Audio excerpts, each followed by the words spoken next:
In F. Scott Fitzgerald's biting yet charming novella, Bernice Bobs Her Hair, a woman's hairstyle becomes the key to the plot.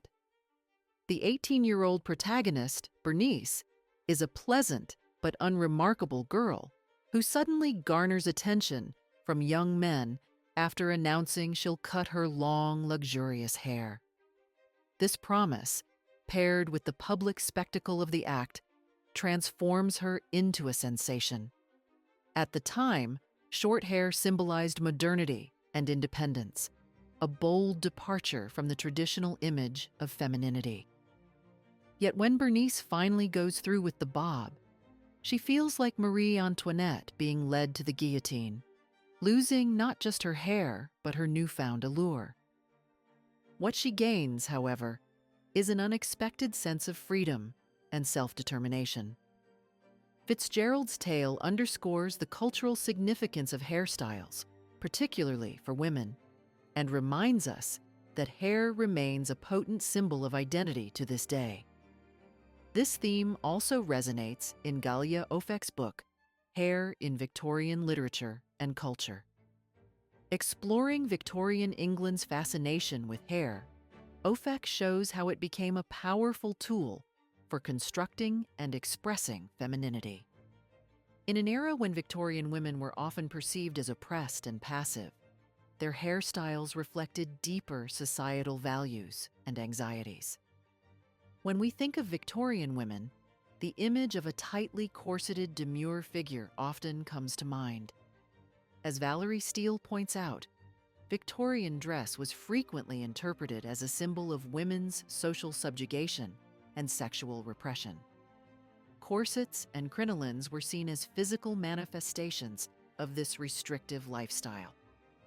But beyond clothing, Ofek turns her attention to hairstyles, uncovering another layer of meaning in the culture of Victorian femininity.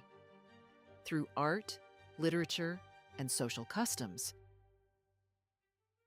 Ofek argues hair was a vital symbol of a woman's character and morality. Victorian society divided hairstyles into symbolic pairs: neatness versus disorder, light versus dark. A neatly coiffed hairstyle was associated with propriety and self-control, while unkempt hair suggested sensuality or even moral decay. Hair, Ofek explains, was often equated with sexuality in Victorian culture. For married women, orderly and well-maintained hairstyles symbolized their role as virtuous wives and mothers. In contrast, loose or disheveled hair was linked to sexual promiscuity, reflecting societal fears of untamed female desire. This association extended beyond hairstyles to body hair. Ofek cites psychologist Havelock Ellis, who believed that abundant hair on a woman's body indicated strong sexual desires, a troubling trait, he argued, that could lead to madness. Victorian medicine and science reinforced these ideas, pathologizing women's unruly hair as a threat to social order. Interestingly, young girls with unbound hair were perceived differently. For them, loose hair signaled innocence and virginity rather than sexual licentiousness. This dichotomy highlights the Victorian tendency to treat maturity and sexuality as social constructs rather than inherent traits. Ofek also explores the symbolism of hair color in Victorian art and literature. Blondes, with their golden locks, were seen as pure and angelic, embodying the ideal Victorian woman who brought happiness and stability to the family. Brunettes, by contrast, symbolized passion, danger, and destruction. Pre-Raphaelite painters often depicted seductresses with dark, flowing hair, while Victorian novelists like Charles Dickens favored blonde heroines to represent innocence. Ofek cleverly ties this contrast to the Freudian Madonna-whore dichotomy, using the archetypes of Medusa and Rapunzel to illustrate how women were categorized. Medusa, with her wild and untamed hair, represented sexual maturity and danger.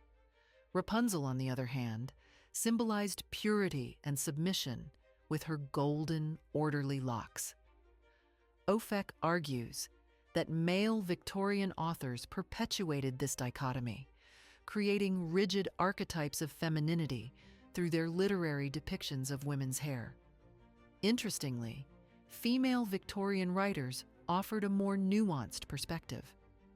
Authors like George Eliot and Sarah Grand challenged the simplicity of the Madonna-whore binary. In Grand's The Heavenly Twins, for example, golden-haired heroines no longer guarantee domestic bliss.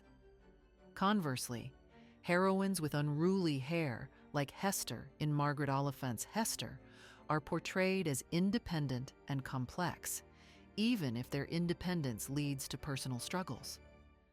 Ofek's analysis suggests that for female authors, hair became a tool to question whether femininity was an innate trait or a socially constructed identity.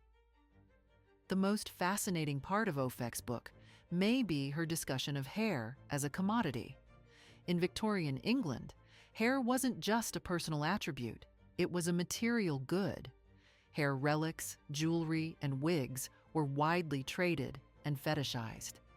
Ofek delves into gruesome yet compelling stories of crimes involving hair, illustrating how it could symbolize life, death, and social identity. She also examines the rise of sensation novels, which disrupted traditional notions of hair's symbolism. In Mary Elizabeth Braddon's Lady Audley's Secret, the golden-haired heroine transforms herself into a doll-like figure to hide her dark secrets, even committing crimes to maintain her facade. Her artificial blonde locks blur the lines between real and fake, natural and artificial, human and object. Ofek's analysis reveals how sensation novels encouraged Victorian readers to view hair not just as a passive symbol, but as something that could be manipulated for social gain. Ofek's study bridges literature, visual art, and material culture to uncover the deeper meanings behind Victorian hairstyles. While her focus is primarily on women's hair, she acknowledges the potential for similar trends in men's grooming to influence ideas of masculinity. The Victorian era, spanning more than 63 years under Queen Victoria's reign, remains a treasure trove of cultural insights. Ofek's work leaves us eager to explore more. What about the evolution of men's hairstyles and their role in shaping Victorian ideals of masculinity? In the end, Ofek's book offers a compelling lens through which to examine gender, identity, and the ever-evolving symbolism of hair. Whether through art, literature, or real-life crimes, hair continues to hold a unique place in our cultural imagination, a testament to its enduring power as a marker of selfhood.